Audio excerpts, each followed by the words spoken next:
Hey everyone, Leo Bond here. I'm back again today for the Best Buy Canada blog, and this time I'm looking at another hoverboard. Now this is my third one that I've tested this year, and this one is called the WHEELSTER. That's a brand, so there's a few different color variants of this, and the one that I have here is actually a nice blue camo version. It looks really cool.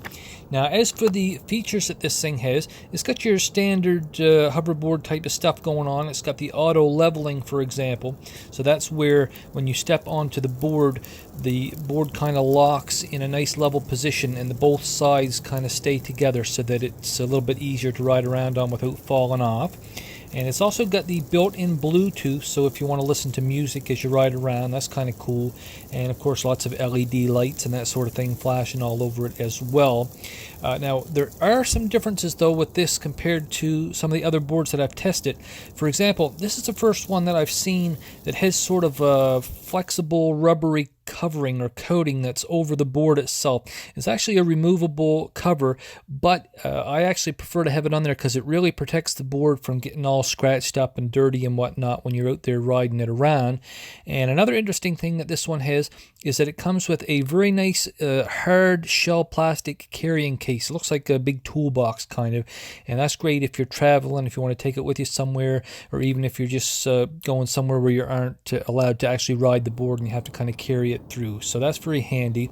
Now as for the specs of this thing, this one can actually carry up to 120 kilograms of weight, which is a bit more than a lot of them. Sometimes it's just 100, and I found that for me, I'm not quite up there to the 120. I'm just shy of 100 kilograms, but that's still pretty heavy, and it didn't have any trouble at all dragging me all around. I actually took it out to this freshly paved parking lot that was totally empty when I was out there, so it was a great opportunity to give it a good fast run and get it up to its top speed and whatnot. And that top speed is about 12 kilometers an hour. And it can actually keep on going for somewhere in the range of 15 to 20 kilometers on a full battery charge. And of course that's going to depend somewhat on the type of surface that you're on and how heavy the rider is and all that sort of stuff. But anyway, you can charge this thing up in about 2 hours time. The charger comes with it and you're ready to go. And actually I found this board very easy to ride.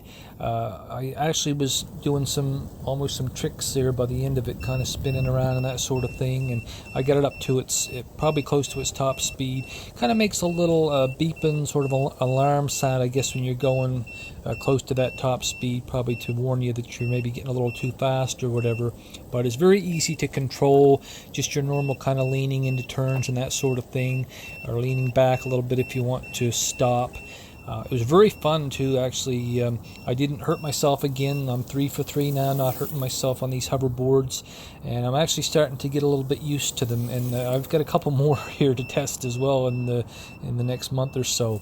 So anyway, this is a pretty good one. I do like the WHEELSTER. If you want to learn a little bit more about it, you can check out my complete written review over at the Best Buy Canada blog.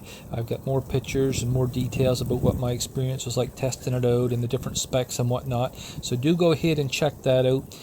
For now, I'd just like to thank you all for watching. Have an excellent day, and I will see you in the next review.